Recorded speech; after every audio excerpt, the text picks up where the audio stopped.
बस करो नंदरानी, मायके में फूट डालोगी तो सम्मान कहाँ से पाओगी। सोनल, बड़ी भाभी से ज़रा बचकर ही रहना। माँ और भैया पर तो ना जाने क्या जादू किया है इन्होंने कि वो इनके गुणगान करते नहीं थकते। पर तुम उनके बहकावे में ना आना, बहुत चालाक हैं। अपनी चिकनी चुपड़ी बातों से लोगों को बहकाना खूब आता है उनको। सोनल की ननद प्रिया ने उसकी शादी की रिसेप्शन में ही स्टेज पर उसके साथ बैठे बैठे उसके कान भरने शुरू कर दिए। वैसे तो तुम्हारा और उनका कोई मुकाबला नहीं है। कहाँ तुम अच्छी खासी नौकरी में इंडिपेंडेंट और कहाँ वो। घर आए मेहमान को तो ये भी नहीं लगता कि वो कोई ख़ास पढ़ी लिखी भी होंगी। माँ तो बस उनके गुणगान करती नहीं थकती, जैसे उनसे अच्छी बहू कोई हो ही नहीं सकती। आखिर तुमको भी तो अपनी जगह बनानी है माँ की नज़रों में कि नहीं। मैं तो बस इसलिए तुमको अपना समझकर समझा रही थी कि कौन कैसा है, जिससे कि तुमको कोई परेशानी ना हो। आगे तुम खुद समझदार हो। प्रिया अपनी भाभी नंदिनी और माँ जानकी जी को स्टेज की तरफ आता देख वहाँ से खिसक ली। अगले दिन शाम को, सोनल, तुम लोग कल हनीमून के लिए निकल जाओगे और तुम्हारे आने तक सब मेहमान जा चुके होंगे। बल्कि बहुत से रिश्तेदार तो आज देर रात ही गाड़ी से ही निकल भी रहे हैं। मैं समझती हूँ कि तुम थका हुआ महसूस कर रही होगी, पर अगर तुम्हारे यहाँ से आए तोहफे तुम्हारे ही हाथ सबको भेंट कर दें तो सबको अच्छा लगेगा। सो बुलाने चली आई। नंदिनी ने सोनल के कमरे में आकर कहा, भाभी, वैसे तो आप काफ़ी समझदार हैं और आपने ये फ़ैसला लिया है तो इसमें ज़ाहिर है माँ की रजामंदी तो होगी ही, मगर माफ़ कीजिए, इसमें इसे परेशान करने की क्या ज़रूरत है। अब सबको शादी के तोहफे मिलेंगे तो सब समझ ही जाएंगे कि वह तोहफे इसके घर से आए हैं, तो फिर यह दे या आप क्या फ़र्क पड़ता है। अब यह बेचारी वैसे ही थकी हुई है, अभी मुझसे वही कह रही थी, और कल सुबह सुबह की इसकी फ़्लाइट भी है, इसे तैयारी भी करनी है। ऐसे में आप इस पर यह जिम्मेदारी भी थोप रही हैं। मुझे तो यह ठीक नहीं लगता। आगे आपकी मर्जी, जैसा आप ठीक समझो। प्रिया ने सोनल का पक्ष रखते हुए कहा, देखो प्रिया, थके तो सभी हुए हैं, माँ जी भी कम नहीं थकी हुई हैं। वह भी नहीं चाहती कि इस वक्त हम सबको तोहफे बांटें, लेकिन कुछ कर्तव्य रिश्ते निभाने के हिसाब से अच्छे लगते हैं, और उन्हीं में से यह भी एक है। अगर सोनल अपने घर से आए हुए तोहफे अपने हाथों सबको देगी तो सबको बहुत खुशी होगी, और ज़्यादा समय तो लगने वाला है नहीं, वैसे भी बस आधे पौने घंटे की ही बात है। इसी बहाने इसकी सबसे जान पहचान भी हो जाएगी। बस इसलिए बुलाने चली आई। नंदिनी ने प्रिया को समझाते हुए कहा, सोनल, उम्मीद है तुम मेरे निर्णय से सहमत होगी और तुम्हें खुद अपने हाथों तोहफे सबको देकर अच्छा लगेगा। बाकी तुम्हारी मर्जी। आराम करना चाहती हो तो कोई बात नहीं, मैं तोहफे बाद में सबको दे दूँगी। नंदिनी ने सोनल से कहा, नहीं, ऐसा कुछ नहीं है भाभी, आप चलिए, मैं बस अभी आई। सोनल ने नंदिनी से कहा। नंदिनी के जाते ही प्रिया ने फिर एक बार सोनल के कान भरना शुरू कर दिया। देखा कैसे अपनी चलाती हैं भाभी। माँ भी थकी हुई हैं, फिर भी ज़बरदस्ती आज ही तुम्हारा सामान खुलवाने पर तुली हुई हैं। इतना भी नहीं सोचा कि तुम कितनी थकी होगी। तुम्हारी कोई प्राइवेसी भी है। माँ का तो क्या है, बेचारी ने समझदारी का फ़ैसला सोच हाँ कर दी होगी। अब जैसे तैसे बैठी रहेंगी वहाँ पर। खैर चलो, अब तुमने हाँ कर दी है तो जल्दी से चलते हैं, वरना 2 ही मिनट में फिर बुलाने आ जाएंगी। और दोनों जल्दी से बैठक में चली गईं। वहाँ सारा सामान, सारे तोहफे पहले से नंदिनी ने मेज़ पर सजा कर रखे हुए थे। आओ सोनल, पहले तो अच्छे से तुम्हारी सबसे जान पहचान करवाती हूँ, साथ साथ तुम सब रिश्तेदारों को उनके तोहफे भेंट करो, नंदिनी ने कहा। फिर एक एक करके नंदिनी सोनल की सबसे भेंट करवाती गई, और उनके नाम के जो भी तोहफे सोनल के घर से आए थे वो सोनल के हाथ उन्हें भेंट करने के लिए देती गई। सभी रिश्तेदार नंदिनी के इस कदम से बहुत ही खुश थे, उसकी खूब वाहवाही कर रहे थे।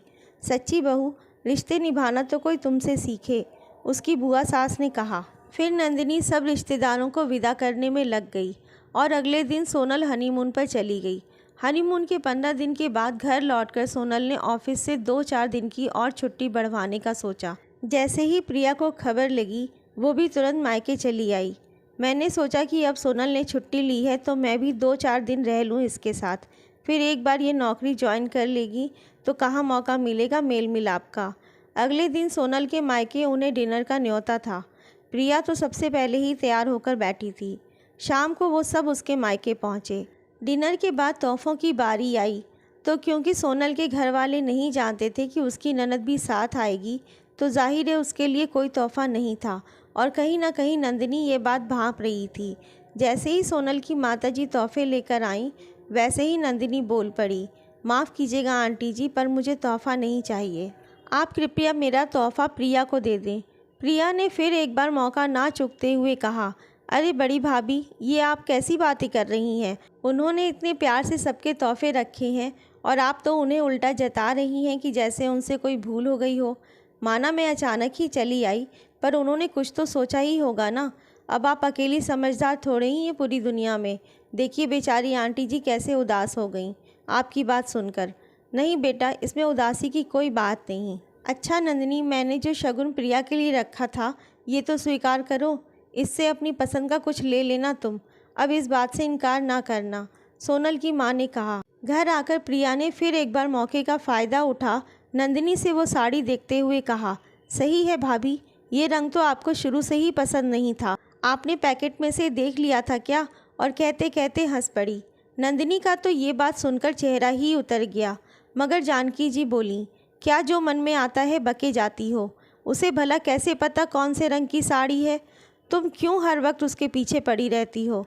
सच्चाई अक्सर कड़वी होती है सोनल, प्रिया जाते जाते उसके कान में कहती गई। वो कहते हैं ना कि आपका मन चाहे कितना ही साफ हो, मगर धीरे धीरे अगर कोई विष घोलता जाए तो मन विषैला सा हो ही जाता है। कुछ ऐसे ही प्रिया भी सोनल के मन में नंदिनी के प्रति विष घोलती गई। इसी तरह एक शाम सोनल जब दफ्तर से लौटी तो नंदिनी जानकी जी की कुछ ब्लड रिपोर्ट्स के बारे में पूछने लगी। सोनल को याद आया कि सुबह ही नंदिनी ने उससे कहा था कि आते वक्त वो माँ जी के ब्लड रिपोर्ट्स लेती आए। सॉरी भाभी, भूल गई, सोनल ने कहा। भूल गई? क्या मतलब भूल गई सोनल? तुम इतनी लापरवाह कैसे हो सकती हो? कल सुबह मुझे वो रिपोर्ट्स डॉक्टर को दिखानी है। अब सुबह सुबह मुझे सारा काम छोड़कर जाना पड़ेगा। तुमसे तो ऐसी उम्मीद नहीं थी। नंदिनी बोलती चली जा रही थी। बस कीजिए भाभी, जानती भी हैं आपकी ऑफिस में हम कितना अंडर प्रेशर काम करते हैं, कई परेशानियां झेलते हैं।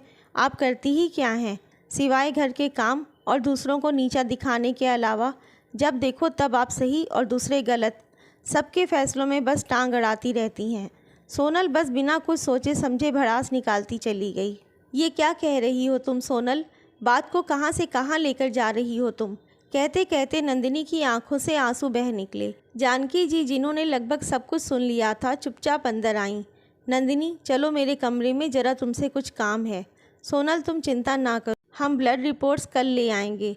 और नंदिनी को सिर्फ इसलिए ज़्यादा चिंता हो रही है क्योंकि पिछले कुछ दिन से मेरे पैर की उंगलियां नीली पड़ती जा रही हैं और सूजती भी जा रही हैं। खैर छोड़ो, नंदिनी आओ, ज़रा कुछ ज़रूरी बात करनी है। कहते हुए जानकी जी कमरे से वापस चली गईं। तब सोनल को याद आया, बीती रात ही तो नंदिनी ने उससे सब कुछ बताया था कि डॉक्टर को शक है कि माँ जी के फेफड़ों में या किडनी में कोई दिक्कत ना हो। अब वो पछता रही थी। हे भगवान, ये क्या कर दिया मैंने? बेवजह इतना कुछ सुना दिया, वो भी सब कुछ जानते समझते हुए।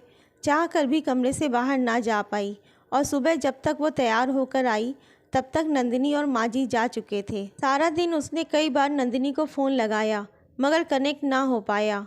अब तो सोच सोचकर उसे भी चिंता हो रही थी। वो ये भी तो नहीं जानती थी कि रिपोर्ट में क्या आया। ऑफिस का काम जल्दी ख़त्म कर वो घर आई। अभी वे लोग नहीं आए थे। इतने में प्रिया भी वहाँ आ गई। अरे क्या हुआ सोनल, तुम बाहर खड़ी हो? घर पर नहीं है क्या कोई? अभी तक आए नहीं क्या भाभी और माँ? उसने कहा। नहीं, अभी आए नहीं हैं। मैं कल रिपोर्ट्स भी लाना भूल गई थी तो सुबह उन लोगों को वहाँ भी जाना पड़ा। लगता है उन्हें देर हो जाएगी। तुम मेरे घर चलो। दोनों प्रिया के घर के लिए निकल गईं। सोनल, तुम थोड़ा फ्रेश हो जाओ, मैं चाय पानी का इंतज़ाम करती हूँ। अच्छा, ज़रा फ़ोन दोगी अपना? मेरा बैलेंस ख़त्म है, एक ज़रूरी कॉल करना है, प्रिया ने कहा। जब सोनल घर लौटी तब तक सब लोग आ चुके थे। सोनल, ऑफिस में कुछ ज़्यादा ही काम था क्या? कब से सब फ़ोन लगा रहे हैं तुम्हें, तुम रिसीव ही नहीं कर रही। ऐसी भी क्या लापरवाही? अतुल बोला। जानती हो ना, सुबह से माँ और भाभी अस्पताल के चक्कर काट रही होंगी, तुम्हें ज़रा भी चिंता नहीं। पर मेरे मोबाइल पर तो कोई रिंग नहीं बजी। कहते हुए सोनल ने फ़ोन निकाला। फ़ोन साइलेंट पर था। और ये क्या, ढेर सारे मिस कॉल नंदिनी भाभी के, फिर अतुल के। सॉरी, फ़ोन साइलेंट पर कैसे हो गया समझ नहीं आया। और मैंने कई बार भाभी को फ़ोन किया पर नॉट रीचेबल था। मैं घर आई तो इतने में प्रिया भी आ गई और फिर कुछ देर इंतज़ार करने के बाद वो मुझे अपने यहाँ ले गई। सोनल ने कहा। प्रिया, मगर उसकी तो हमसे दोपहर को बात हुई थी। जब मैं माजी को अल्ट्रासाउंड लैब लेकर जा रही थी तब उसका फ़ोन आया था। मैंने उसे बताया था कि शाम को देर हो जाएगी और वो तुम्हें बता दे, नंदिनी ने बताया। सोनल बस चुप रह गई। दूसरे दिन सोनल दफ्तर से जल्दी घर वापस आ गई। सोचा था आज बैठकर सारे गिले शिकवे दूर करेगी। घर पहुंची तो घर का दरवाज़ा खुला पाकर अचंभित रह गई। माँ जी के कमरे से प्रिया की आवाज़ें आ रही थीं। माँ जो भी कहो, पर बड़ी ही लापरवाह है सोनल। अब बताओ, नंदिनी भाभी के बताने पर भी रिपोर्ट्स तक नहीं ला पाई और कल तो हद ही कर दी। ना फ़ोन रिसीव किया, ना कोई जवाब दिया। मगर माँ, बुरा ना मानना, गलती नंदिनी भाभी की भी है। हर बात में टांग अड़ाएंगी तो यही मिलेगा ना उन्हें। अब सब तो मेरे जैसे नहीं होते और सोनल तो कतई नहीं है। हाँ, मगर तुम्हारे लिए तो भाभी ही ठीक है। तुम्हारा ख्याल तो रखती है ना, वरना सोनल के सहारे तो तुम्हारा क्या हाल होगा कल देख ही लिया सबने। मुझे तो लगता है फ़ोन भी जानबूझ के साइलेंट पर कर दिया होगा। इतने में घंटी बजी। अरे भाभी से कहा भी था कि दरवाज़ा खुला छोड़ कर जाए, मगर वो किसी की सुने तब ना। कहते हुए प्रिया दरवाज़ा खोलने गई। आज सोनल ने भी ठान ली थी कि प्रिया को आईना दिखाने की। चुपचाप अपने रूम में चली गई। अरे नंदिनी भाभी, आप किसी की सुनती क्यों नहीं हो? आपसे कहा था दरवाज़ा खुला छोड़कर जाने को, आप बंद करके चली गई। खैर छोड़ो, दवाई ले आई? अच्छा, माँ की रिपोर्ट कब तक आएगी? इस बार मुझे ही कह देना, मैं स्पेशल जाकर ले आऊँगी। मगर उस भुलक्कड़ को मत कहना, वरना फिर कुछ तमाशा हो जाएगा। रत्ती भर का अफसोस नहीं था उसे कि उससे कुछ गलती भी हुई है। खैर, मैं तो बोल भी क्या सकती थी उसके आगे। प्रिया बातों में मिर्च मसाले का तड़का लगाए जा रही थी। बस करो नंदरानी, अपने ही घर में फूट डालोगी तो मायके के नाम पर कहाँ जाओगी? सोनल चिल्ला उठी। प्रिया तो जैसे कांप उठी। आज उसका ये तेवर देख। वैसे कल शाम आपने मेरा मोबाइल अपनी सहेली को कॉल करने क्यों मांगा था? आपका मोबाइल तो चल रहा था। कल दोपहर बात तो हुई थी आपकी भाभी से, मगर आपने तो इस बारे में मुझसे जिक्र भी नहीं किया। मैं कल शाम ही समझ चुकी थी कि मेरा मोबाइल आपने ही साइलेंट पर लिया है, मगर सबूत चाहिए था, जो आपने अपनी बातों से बड़ी जल्दी दे दिया। पीछे से सोनल की आवाज़ आई। अरे सोनल, तुम कब आई? नंदिनी ने पूछा। जब आप दवाई लेने दरवाज़ा खुला छोड़कर गई थीं तब। सोचा था कि आज गिले शिकवे दूर करूंगी।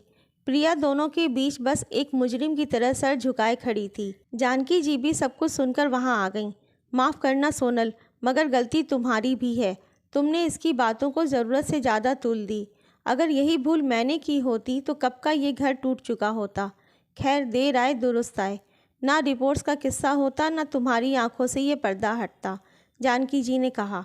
और प्रिया, भाभी की बात का जवाब तो दो। मैं तो आज हूँ, कल नहीं। मगर तुम जो अपने ही घर में फूट डालोगी तो कल मायके के नाम पर कहाँ जाओगी? शायद भूल गई कि ये घर तुम्हारा भी है। आज तक मैं तुम्हारी बातों को नज़रअंदाज करती आई, लेकिन आज तुम मेरी बीमारी का सहारा लेने से भी नहीं चूक रही घर में फसाद पैदा करने को। अब इसके बाद क्या सोनल से नज़रें मिला पाओगी तुम? प्रिया रोते हुए वहाँ से निकल गई। माँ जी, रोक लीजिए उसे, नंदिनी ने कहा। नहीं नंदिनी, आज उसे एहसास हो जाने दो कि वो कितनी गलत है। आज नहीं तो कभी नहीं, जानकी जी ने उत्तर दिया। और सोनल, ऐसे आग लगाने वाले बहुत मिलेंगे, मगर उनकी चिंगारियों को अगर तुम सहेजती रही तो अपना ही घर फूकोगी, ये याद रखना। याद रखना, कभी एक तरफा बातें सुनकर फैसले नहीं लेने चाहिए। हमेशा दोनों पक्षों को परखना चाहिए, जानकी जी ने सोनल को समझाते हुए कहा। माँ जी, अब आपको और भाभी, खास तौर से आपको शिकायत का कोई मौका नहीं मिलेगा, सोनल ने दोनों से माफ़ी मांगते हुए कहा। आपको ये कहानी कैसी लगी कमेंट करके ज़रूर बताएं। कहानी अच्छी लगी हो तो लाइक और शेयर करें। चैनल पे नए हैं तो सब्सक्राइब करना ना भूलें। धन्यवाद।